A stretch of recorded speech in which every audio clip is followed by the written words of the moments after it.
about the excretion in human beings. In human beings, we know that we have kidneys. Kidneys are the excretory organs in human beings which excrete or which we can say filter our blood. Kidneys हमारे blood को filter करती हैं, उसमें से जो waste products होते हैं वो waste products को अलग कर देती हैं और उनको हमारी बॉडी के थ्रू बाहर कर देती हैं in the form of urine. So first of all let us study about the structure. हम यहाँ पे देख सकते हैं हम we have two kidneys, okay, and two ureters. These two tubes are known as ureters. So we can see in the diagram that our kidney receives blood from renal artery. हमारी kidney renal artery से blood receive करती है, okay, और वो blood में urea और other excretory products होते हैं. वो blood को filter out करके और यूरिया और दूसरे salts को वो ureter के थ्रू बाहर कर देती है और बाकी का प्योर ब्लड रीनल वेन से आगे पास आउट हो जाता है. अब ये जो यूरिया और एक्सक्रीटरी प्रोडक्ट्स होते हैं वो हमारे गॉल ब्लैडर में स्टोर हो जाते हैं and after some time it they are thrown out of our body in the form of urine.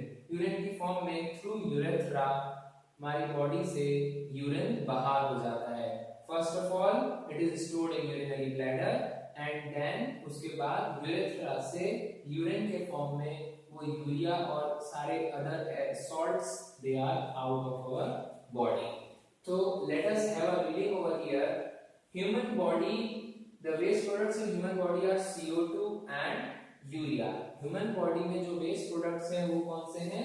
CO2 and urea.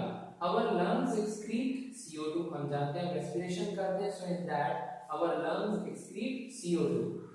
Our kidneys excrete urea. The main part जो सबसे important part है हमारे excretion का यहाँ पे वो है urea. एक्सक्रीटरी सिस्टम के बारे में अभी हमने स्ट्रक्चर पूरा देखा. Let us read again. Excretory system of humans consist of two kidneys. दो किडनीज होती हैं. Two ureters. दो यूरेटर्स होते हैं. One bladder. A bladder is there and urethra और एक यूरेथ्रा होता है. Now the function of kidney is to remove the poisonous substance urea. वो अभी हमने पढ़ा कि हमारे एक्सक्रीशन प्रोडक्ट जो यूरिन होता है उसमें सबसे इंपॉर्टेंट पॉइजनस सब्सटेंस होता है that is urea. Other waste salts, कुछ वेस्ट सॉल्ट होते हैं जो हमारी बॉडी को जरूरत नहीं होते हैं एंड एक्सेस ऑफ वाटर, जो हमारी बॉडी में एक्स्ट्रा वाटर होता है वो हमारी बॉडी से थ्रू किडनीज बाहर पास आउट किया जा सकता है from the blood in the form of yellowish liquid called urine. So we can say that excess water, poisonous substance called urea and other waste salts, they are filtered from our blood through kidney. Kidney में हमारे blood में से filter out होकर और urine की form में हमारी body से बाहर throw out कर दिए जाते हैं.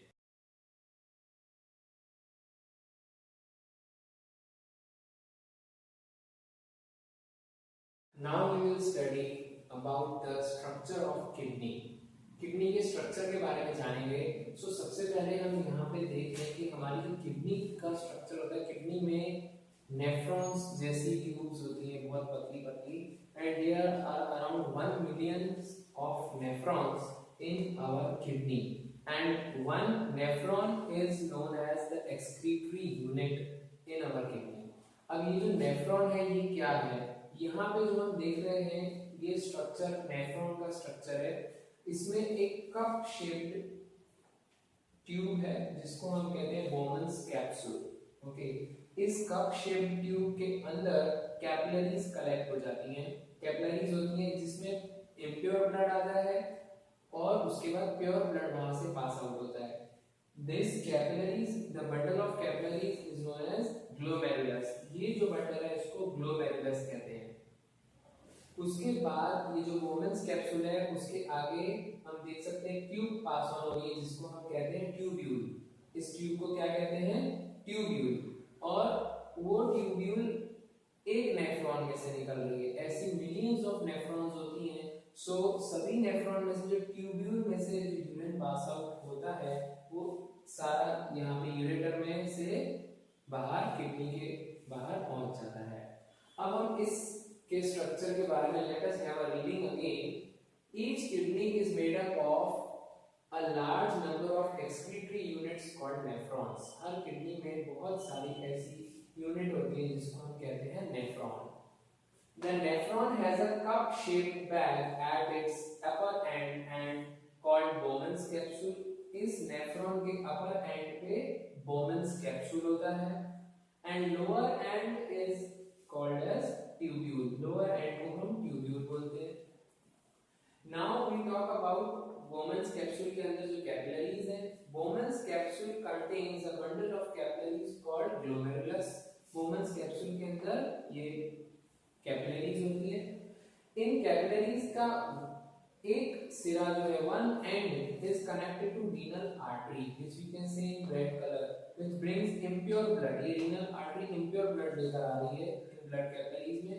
Then we are seeing the other end of glomerulus is connected to the blue color of renal vein। This is the pure blood after the filtration in Bowman's capsule।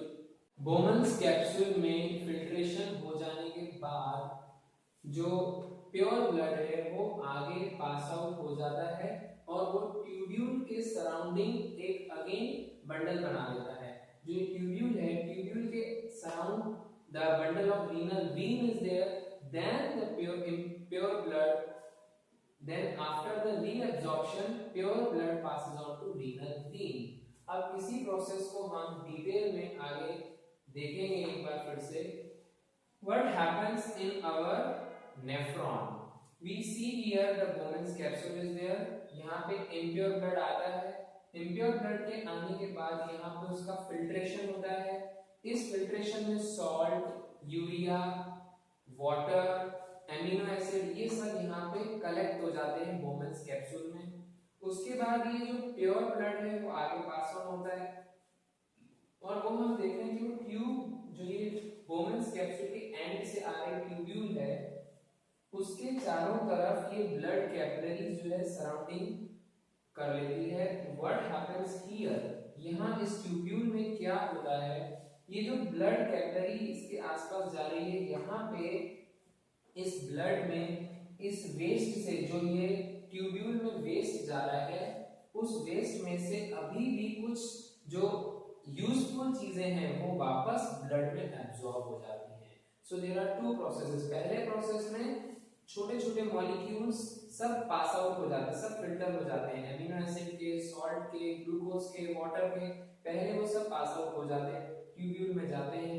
Tubule में जब वो pass on होते हैं तब वहां पे जो blood capillaries हैं उनमें फिर से रिटर्न एब्जॉर्ब हो जाते हैं, जो अभी भी यूजफुल होते हैं वो रिटर्न ब्लड में थ्रू दीज ब्लड कैपिलरीज वापस आ जाते हैं और जो रियल वेस्ट बचता है वो ट्यूब्यूल में से पास आउट होके कलेक्टिंग डक्ट में जाता है और फिर यूरेटर में आगे चला जाता है। सो let us have a reading over this process जो हम यहाँ ग्लोमेरुलस और बोमन्स कैप्सूल में हम देख रहे हैं।